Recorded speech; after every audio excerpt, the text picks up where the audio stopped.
Hi guys, ഗലിബ്രോട് channel എല്ലാവർക്കും സ്വാഗതം. Bigg Boss Malayalam season 7 9th week എവിഷനിലേക്കുള്ള വോട്ടിംഗ് അവസാനിക്കാൻ ഇനി ഒരു ദിവസം മാത്രമേ അവശേഷിക്കുന്നുള്ളൂ. നമ്മളിന്ന് വ്യാഴാഴ്ച ഉച്ചയ്ക്ക് 3 മണി വരെയുള്ള അൺഒഫീഷ്യൽ വോട്ടിംഗ് സ്റ്റാറ്റസ് ആണ് നോക്കാൻ പോകുന്നത്. നമ്മുടെ മുമ്പിലുള്ളത് 8 പേരാണ്. 8 പേരിൽ നിന്ന് ഒരാളായിരിക്കും ഇത്തവണ പുറത്തു പോകുന്നത്. അതെന്തായാലും നിർണ്ണയിക്കാനുള്ള അവകാശം നിങ്ങളുടെ കയ്യിലാണ്.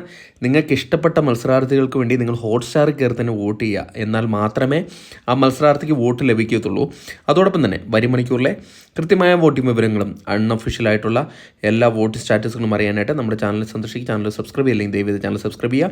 ഇന്ന് ഉച്ചയ്ക്ക് 3 മണി വരെയുള്ള വോട്ടിംഗ് ലിസ്റ്റിൽ 1ാം പൊസിഷൻ അനുമോളാണ് തുടരുന്നത്. അനുമോൾ വമ്പിച്ചൊരു മുന്നേറ്റം നടത്തിക്കൊണ്ടിരിക്കുകയാണ്.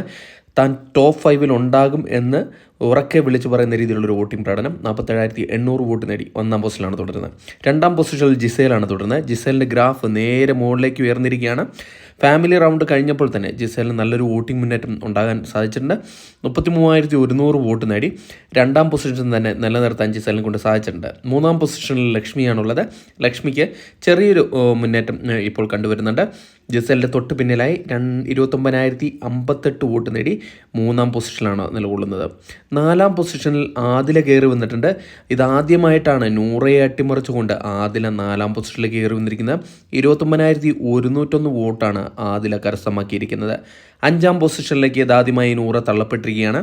വോട്ടിങ്ങിൻ്റെ തുടക്കം നല്ലൊരു പ്രകടനം നടത്തിയെങ്കിലും ഇപ്പോൾ പിന്നിലേക്ക് വന്നിരിക്കുകയാണ്. 28,605 വോട്ടോട് കൂടി 5ാം പൊസിഷനിലാണുള്ളത്. 6ാം പൊസിഷനിൽ നെവിൻ തന്നെ തുടരുകയാണ്. പക്ഷേ നെവിൻ ചെറിയൊരു വോട്ടിൻ്റെ മുൻതൂക്കത്തിലാണ് 6ാം പൊസിഷൻ നിലനിർത്തിയിരിക്കുന്നത്. അതുകൊണ്ട് തന്നെ എപ്പം വേണമെങ്കിലും ആരും അറിയാം. 26,750 വോട്ട് നേടി 6ാം പൊസിഷനിലാണുള്ളത്. 7ാം പൊസിഷനിൽ സാബുമാനാണുള്ളത്. എല്ലാ തവണയും സാബുമാൻ രക്ഷപ്പെടുന്നുണ്ട്. ഈ തവണയും രക്ഷപ്പെടുമോ ഇല്ലയോ എന്ന് നമുക്ക് കാത്തിരുന്ന് കാണാം. 26,500 വോട്ട് നേടി 7ാം പൊസിഷനാണ് ഉള്ളത്. 8ാം പൊസിഷനിൽ ഒനിൽ സാബു തന്നെയാണ് തുടരുന്നത്. വോട്ടിങ്ങിൻ്റെ ഒരു ഘട്ടത്തിലും മുന്നോട്ട് വരാൻ സാധിക്കാത്ത ഒരു മത്സരാർത്ഥിയായി മാറിയിരിക്കുകയാണ് ഒനിൽ സാബു. ഇത്തവണ പുറത്തു പോകുന്ന പ്രതീക്ഷിക്കുന്ന മത്സരാർത്ഥി 24,311 വോട്ടോട് കൂടി 8ാം പൊസിഷനിലാണുള്ളത്.